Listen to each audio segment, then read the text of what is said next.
For decades, the Western auto industry operated on a quiet assumption. Britain, Germany, and Detroit would remain the source of engineering authority, while China would remain the factory floor. That assumption is now breaking in plain sight. On June 19, 2024, JLR and Chery announced a new collaboration to revive the Freelander name as a portfolio of electric vehicles in China built on Chery's EV architecture through their existing CJLR joint venture, with the products intended over time for global export. That is not just another badge revival, it is a historical warning. A Land Rover nameplate that once symbolized British utility engineering is returning in the electric age on a Chinese technological foundation. JLR keeps the heritage, the design language, and the badge. Chery supplies the EV architecture that makes the new chapter possible. For American viewers, this is the real signal in the EV era. Prestige is no longer enough to lead. If legacy brands cannot move fast enough to build competitive electric platforms on their own, the center of automotive power does not weaken. It relocates. To understand why this reversal matters, you have to remember what the Freelander once represented.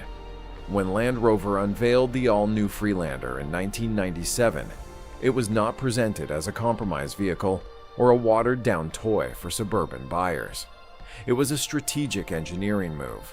Land Rover pushed beyond its heavier traditional off-road formula and brought out a more compact model with innovative technology, including hill descent control, at a moment when the global SUV market was beginning to expand beyond hardcore expedition use into mainstream family and lifestyle demand. That mattered because Land Rover was not just selling transportation. It was selling access to British off-road credibility in a smaller, more usable format. And the gamble worked. Land Rover says the Freelander rapidly became Europe's best-selling 4WD vehicle for 5 consecutive years after its 1997 launch. That is not a trivial sales fact. It means the vehicle did exactly what great industrial products do. It identified a market shift before rivals fully owned it. The Freelander translated Land Rover's image into a product that felt more modern, more accessible, and more aligned with how customers actually lived. It stood at the intersection of prestige utility and everyday usability, and because it was engineered and built under the authority of a British legacy brand, it reinforced a larger Western assumption that advanced utility vehicles would continue to be defined in Solihull, Stuttgart, and Detroit, not in Wuhu or Shenzhen. But history did not stand still. By 2014, Land Rover had announced Discovery Sport as the first member of a new Discovery family, and in markets like the United States, the Freelander lineage had already been folded into the LR2 naming structure before the transition to Discovery Sport became official. That shift was more than a product rename. It marked the point where the original Freelander formula no longer sat at the center of Land Rover's future. The market had moved toward richer cabins, more connected experiences, tighter efficiency demands, and eventually a completely different technological battlefield shaped by battery software and fast-charging electrical architectures. In other words, the old Freelander belonged to an era when mechanical ingenuity could still carry a badge a long way. The new Freelander is returning in an era where software cell chemistry and platform economics decide who gets to survive. The original Freelander was born into a market that still rewarded mechanical cleverness, brand trust, and just enough innovation to make traditional capability feel more usable. Land Rover itself says Freelander 1 pioneered the compact premium 4x4, class launched with 16 patented features, including hill descent control, and became Europe's best-selling 4WD for 5 straight years after its 1997 debut. That was the old formula at its best: take heritage engineering, compress it into a more accessible vehicle, and let the badge do the rest. But formulas expire. By 2014, Land Rover had already moved on, announcing Discovery Sport as the first member of an all-new Discovery family, effectively signaling that the compact utility future would no longer be carried by Freelander as a standalone identity. A decade later, JLR and Chery did not announce a nostalgic restoration of the old British engineering model. They announced a new EV portfolio under the Freelander name, built on Chery's EV architecture in Changshu and aimed over time at global export. That sequence matters. It shows that the name survived, but the original technical philosophy did not. And that is the real industrial lesson. The old Freelander died because the market stopped paying a premium for heritage alone. In the EV era, the winning edge is no longer just chassis tuning, brand history, or mechanical charm. It is battery packaging, charging speed, software architecture, and the capital efficiency of having a platform ready before the market fully turns. The clearest proof is not a press release slogan.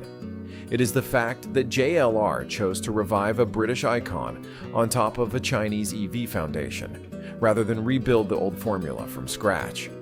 That is not evolution. That is replacement. Jaguar Land Rover did not turn to Chery because it forgot how to engineer. JLR has committed £15 billion over 5 years to its industrial footprint vehicle programs, autonomous and digital technologies, and it has opened a £250 million future energy lab in Coventry to support its electric roadmap. This is not a company standing still. It is a company making a cold calculation about where speed, risk, and platform readiness matter most. That is why the June 2024 announcement matters so much. JLR and Chery said the collaboration would strengthen CJLR's offer for the next era of electrification in China, leveraging Chery's leading market position in China and JLR's heritage and design strength. The hierarchy is obvious. JLR brings prestige and identity. Chery brings EV architecture, local scale, and execution speed. And Chery is not a fringe supplier. Official Chery figures show exports of 937,148 vehicles in 2023, making it China's top passenger car exporter for 21 consecutive years. Chery later said 2024 exports rose to 1,144,588 vehicles, extending that streak to 22 years. JLR did not reach for a temporary shortcut. It reached for one of the most globally scaled Chinese automotive groups available. The humiliation is not that Britain partnered with China. The humiliation is that this partnership reveals which side now holds the ready-made industrial toolset for the EV age. For the revived Freelander project, JLR did not wait to build a fully unique internal solution from scratch. In this segment, in this market, and at this speed, using Chery's architecture was the more realistic path. That is how legacy power behaves when the market clock is ticking louder than corporate pride. For an American audience, this is the key point when the platform race gets ahead of the badge. Race history alone does not win. The company with the architecture ready, the battery supply lines moving, and the domestic scale to absorb development costs starts dictating the terms. What persuaded JLR was not nostalgia. It was a ready-made electric technology stack that already existed in the real world. Reuters reported that Chery's Xlantix ET was developed on the company's EOX high-end electric platform, and that JLR would use Chery's modular platforms in this collaboration. The first pillar is voltage architecture. Public Exceed materials show the Xlantix ET-BEV advertising 800-volt fast charging from 20% to 80% in 10 minutes, while the Xlantix ES highlights an 800-volt system and claims 120 kilometers of WLTP range added in 5 minutes. Even allowing for testing cycle differences, the industrial meaning is clear. This platform family is built to attack charging downtime, one of the biggest barriers for skeptical EV buyers. In American terms, especially on long Texas highway drives, high voltage charging does not just improve a spec sheet. It changes the ownership rhythm. The second pillar is chassis and dynamic engineering. Exceed's international materials for the ES list intelligent air suspension, CDC electromagnetic damping, front double wishbone, and rear 5-link suspension, an all-aluminum chassis, 33.1-meter braking from 100 kilometers per hour, and strong torque control claims. Whether every final Freelander variant inherits the same specification is still unknown, but the message is unmistakable. This is not a throwaway low-cost EV platform. It is a premium-ready architecture designed to erase the old stereotype that China can build EVs quickly, but cannot tune them with sophistication. The third pillar is maturity. Public e-TBEV material points to WLTP range figures, 800 volts charging reinforced body structures, battery protection systems, and a 5-star CNCAP safety rating. That does not guarantee every market version will be identical, but it shows that JLR was not betting on a laboratory promise. It was buying into a platform ecosystem already moving through safety range structural and export-oriented validation. The fourth pillar is software-defined behavior. Exceed's own materials describe Level 2 plus intelligent driving assistance memory, parking remote parking assistance, scheduled charging remote vehicle locating, and climate preconditioning functions. That is the layer legacy brands underestimated for too long. In the EV era, ownership quality increasingly depends on what the vehicle does when you're not touching the steering wheel. That shifts competitive advantage away from old mechanical prestige and toward electronics compute and system integration. So the real meaning of the EOX story is bigger than Freelander. We do not yet know the final full production specification of every Freelander variant, and that should be said plainly. But we already know enough to see why JLR moved. Chery's platform family already demonstrates high-voltage charging, export-ready productization, serious chassis engineering, and a software layer suited to modern EV ownership. Britain kept the badge. China built the ladder that lets the badge matter again. The deepest meaning of this project is symbolic. JLR's own announcement says the new Freelander portfolio will be licensed under the Freelander brand built in China through CJLR and based on Chery's EV architecture.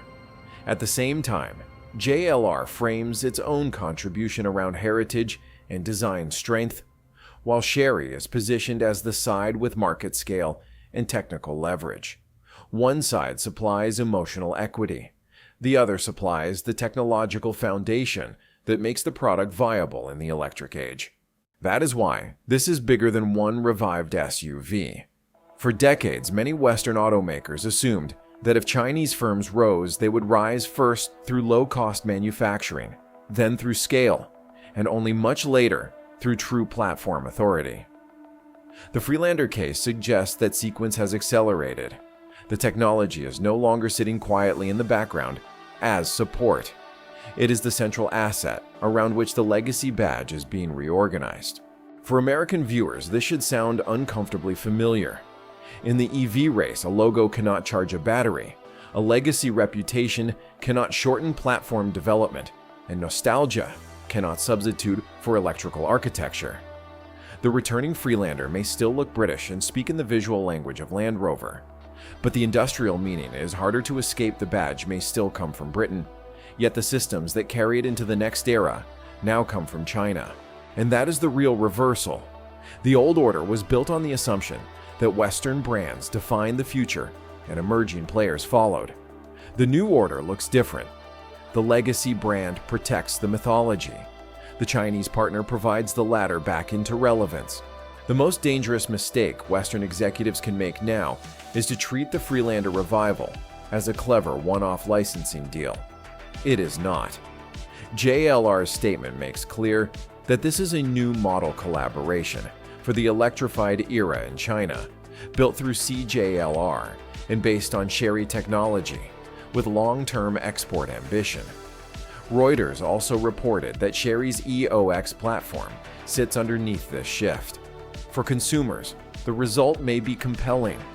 For investors and industrial planners, it should be unsettling.